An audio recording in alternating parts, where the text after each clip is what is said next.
Algorithm का युग, क्या हम अपने बच्चों के भविष्य को प्रोग्राम होने दे रहे हैं? प्रस्तावना। हाल ही में भारत में आयोजित ग्लोबल एआई समिट में तकनीक की चमक दमक और भविष्य के वादों के बीच फ्रांस के राष्ट्रपति इमैनुअल मैक्रों ने एक ऐसा मुद्दा उठाया जिसने पूरी दुनिया को रुक कर सोचने पर मजबूर कर दिया।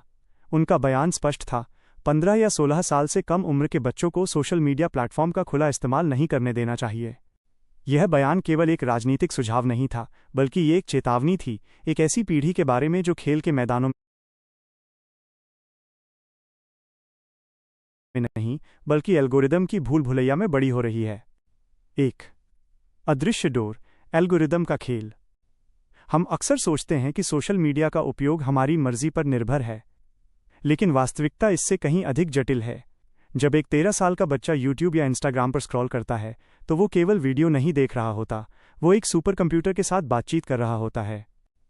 हर क्लिक, हर लाइक और किसी वीडियो पर बिताया गया हर सेकंड उस एल्गोरिदम को डेटा भेजता है। बदले में एल्गोरिदम यह तय करता है कि उस बच्चे को आगे क्या देखना चाहिए।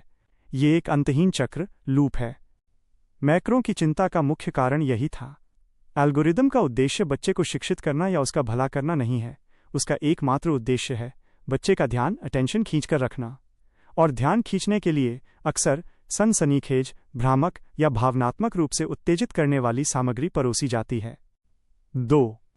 डिजिटल बचपन और कच्चे दिमाग का संकट।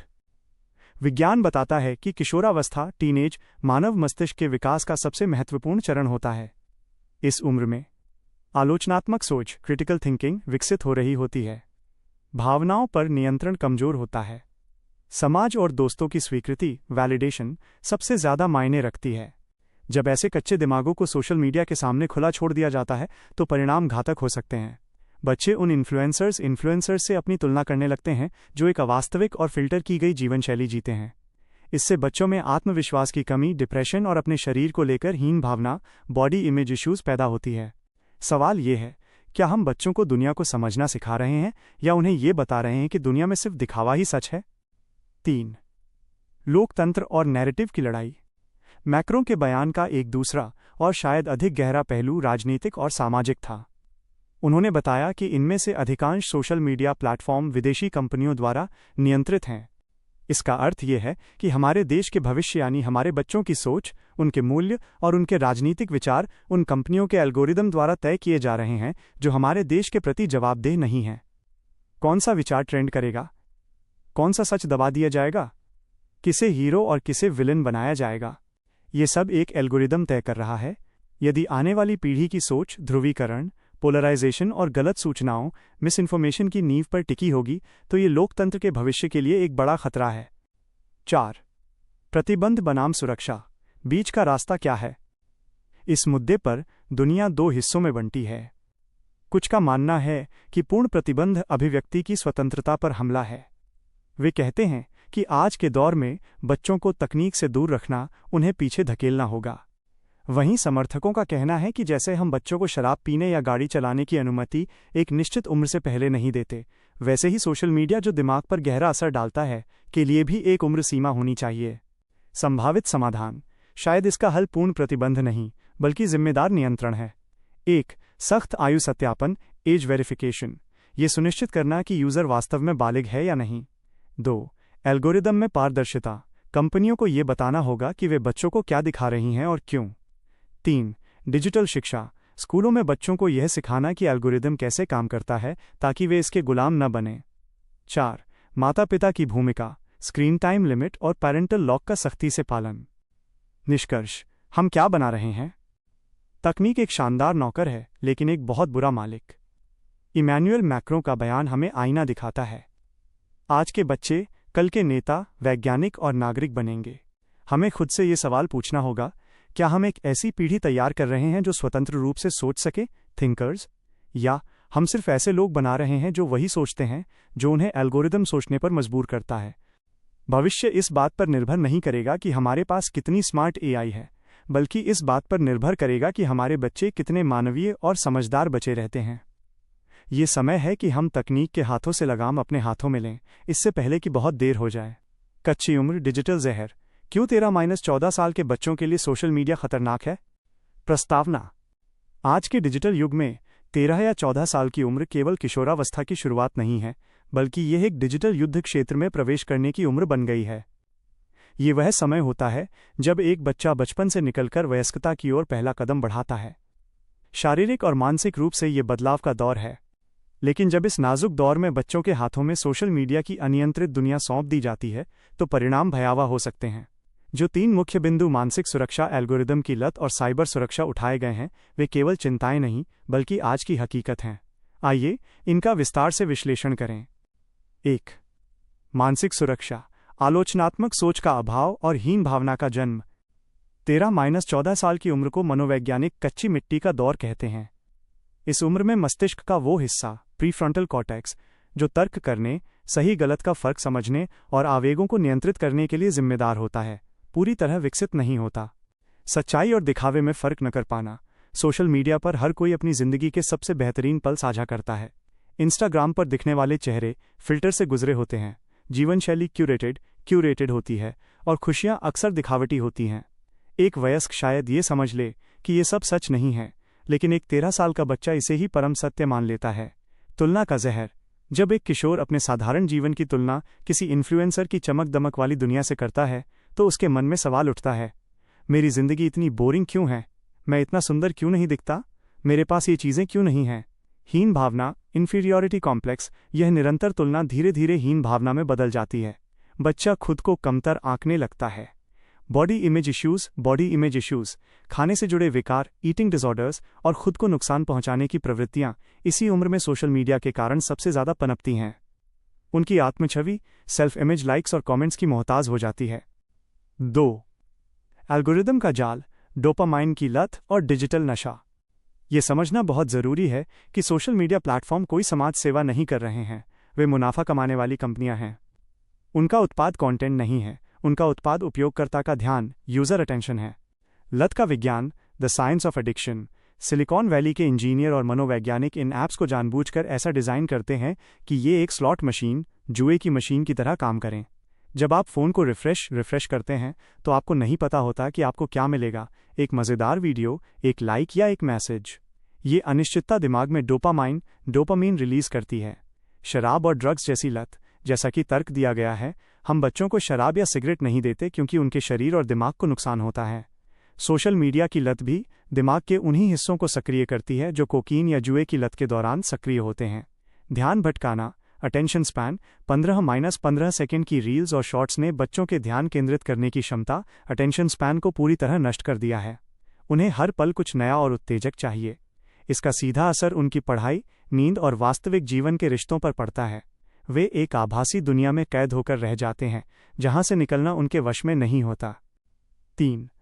सुरक्षा, साइबर बुलिंग और ऑनलाइन शिकारियों का खतरा। इंटरनेट एक ऐसा जंगल है जहां कोई नियम नहीं है और कोई पुलिस तुरंत मदद के लिए उपलब्ध नहीं है। 13-14 साल के बच्चे अक्सर ये समझने में सक्षम नहीं होते कि स्क्रीन के पीछे कौन है। गुमनाम दुश्मन, साइबर बुलिंग। स्कूल में होने वाली बदमाशी, बुलिंग घर आने पर खत्म हो जाती थी, लेकिन साइबर बुलिंग 24 घंटे चलती है और ये सीधे आपके बेडरूम तक पहुंचती है। सोशल मीडिया पर गुमनामी, एनोनिमिटी का फायदा उठाकर लोग भद्दे कमेंट्स, अफवाहें और नफरत फैलाते हैं। एक बच्चे के लिए, जिसके लिए सामाजिक स्वीकृति, सोशल एक्सेप्टेंस सब कुछ है, ये मानसिक प्रताड़ना आत्महत्या के विचारों तक ले जा सकती है। ऑनलाइन शिकारी, प्रेडेटर्स और ग्रूमिंग, ये सबसे भयानक पहलू है। इंटरनेट पर ऐसे अपराधी, प्रेडेटर्स सक्रिय हैं जो बच्चों को निशाना बनाते हैं। वे पहले दोस्ती का नाटक करते हैं, उनकी समस्याओं को सुनने का दिखावा करते हैं, इसे ग्रूमिंग कहते हैं, और फिर धीरे धीरे उनका विश्वास जीतकर उनसे निजी तस्वीरें या जानकारी मांगते हैं। ब्लैकमेल और शोषण। 13 साल का बच्चा ये नहीं समझ पाता कि एक बार इंटरनेट पर भेजी गई तस्वीर हमेशा के लिए वहां रह जाती है। शिकारी इसका इस्तेमाल ब्लैकमेल करने के लिए करते हैं। बच्चों में इतनी समझ या हिम्मत नहीं होती कि वे अपने माता पिता को ये बता सकें, और वे इस जाल में फंसते चले जाते हैं। निष्कर्ष, समय रहते चेतने की आवश्यकता।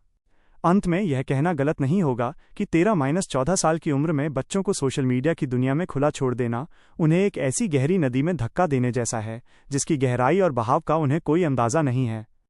यह केवल तकनीक का विरोध नहीं है, बल्कि ये बचपन को बचाने की लड़ाई है। हमें ये सुनिश्चित करना होगा कि हमारे बच्चे तकनीक का उपयोग अपनी शर्तों पर करें, न कि एल्गोरिदम उन्हें अपनी शर्तों पर नचाए। जब तक वे मानसिक रूप से परिपक्व मैच्योर नहीं हो जाते, तब तक एक लक्ष्मण रेखा खींचना न केवल माता पिता का अधिकार है बल्कि उनका कर्तव्य भी है, क्योंकि एक बार जब ये डिजिटल जहर कच्ची उम्र के दिमाग में घुल जाता है तो इसके निशान पूरी जिंदगी के लिए रह जाते हैं। डिजिटल लक्ष्मण रेखा।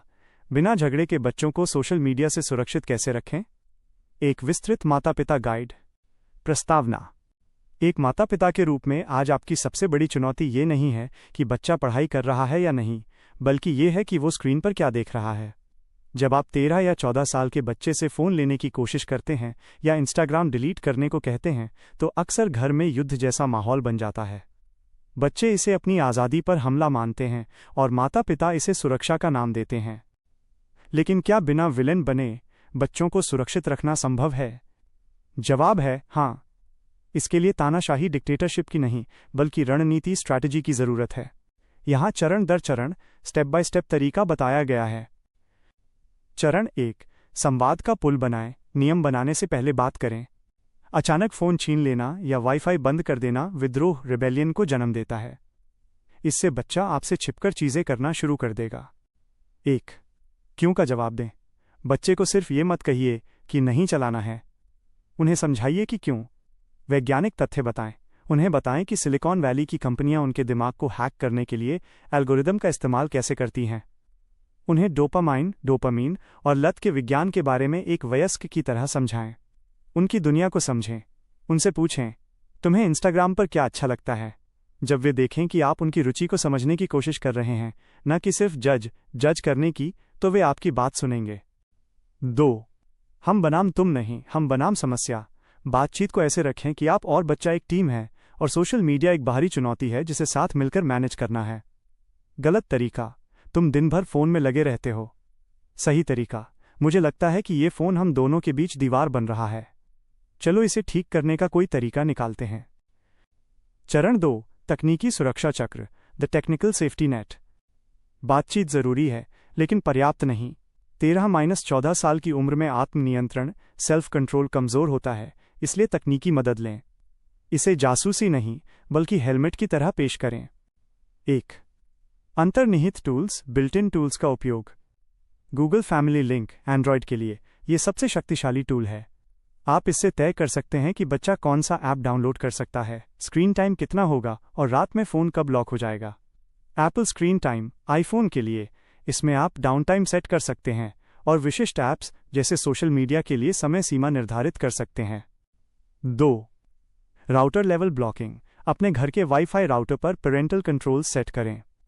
इससे आप रात के समय जैसे 10 बजे के बाद इंटरनेट का एक्सेस अपने आप बंद कर सकते हैं।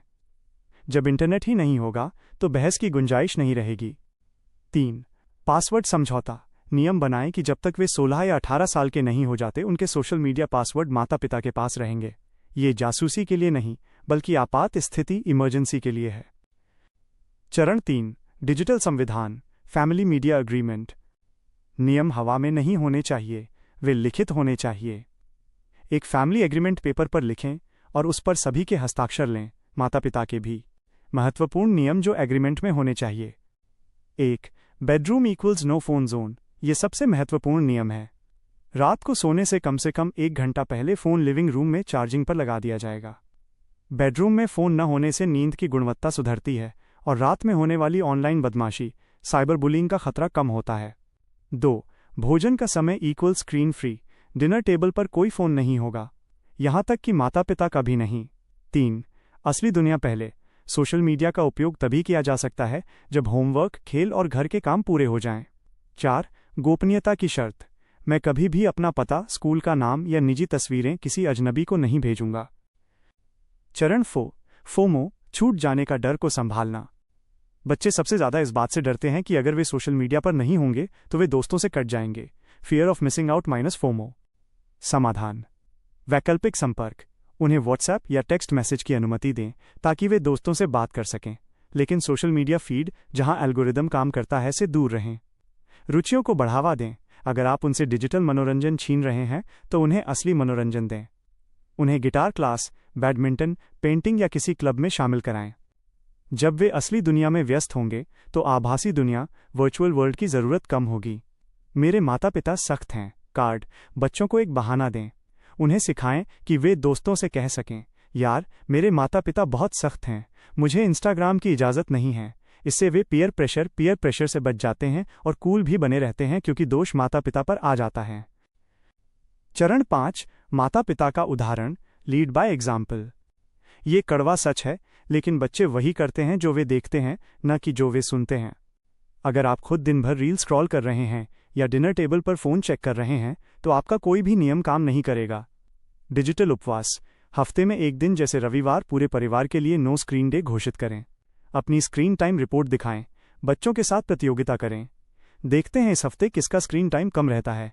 जीतने वाले को कोई इनाम, जैसे पसंदीदा खाना या फिल्म दें। चरण 6, संघर्ष, कॉन्फ्लिक्ट होने पर क्या करें। नियम लागू करते समय गुस्सा और आंसू तो आएंगे ही। इसे कैसे संभालें? 1, शांत रहें, स्टे काम। जब बच्चा चिल्लाए आप दुनिया के सबसे बुरे पेरेंट्स हो, तो प्रतिक्रिया न दें। याद रखें, ये उनका गुस्सा नहीं, बल्कि उनकी लत बोल रही है। 2, सहानुभूति, एम्पैथी। कहें, तारांकन, मैं समझ सकता हूं कि तुम्हें बुरा लग रहा है। तुम्हारे दोस्तों के पास ये है और तुम्हारे पास नहीं, ये मुश्किल है। लेकिन मेरा काम तुम्हें खुश रखना नहीं, तुम्हें सुरक्षित रखना है। 3, धीरे धीरे छोड़ें, ग्रेजुअल रिलीज। 16 साल का होते ही अचानक सब कुछ न दें। 13-14 साल, केवल निगरानी में इंटरनेट। 15 साल, सीमित सोशल मीडिया, प्राइवेट अकाउंट। 16 साल, अधिक स्वतंत्रता लेकिन जिम्मेदारी के साथ। निष्कर्ष, सोशल मीडिया से बच्चों को हटाना उन्हें एक अंधेरे कमरे में बंद करना नहीं है, बल्कि उन्हें एक ऐसे जंगल में अकेले जाने से रोकना है जिसके लिए वे अभी तैयार नहीं हैं। शुरुआत में संघर्ष होगा, दरवाजे पटके जाएंगे और नाराज़गी होगी, लेकिन 10 साल बाद वही बच्चा जिसका मानसिक स्वास्थ्य सुरक्षित है, जो आत्मविश्वास से भरा है और जो एल्गोरिदम का गुलाम नहीं है, आपको धन्यवाद देगा। ये एक मैराथन है, स्प्रिंट नहीं। धैर्य रखें।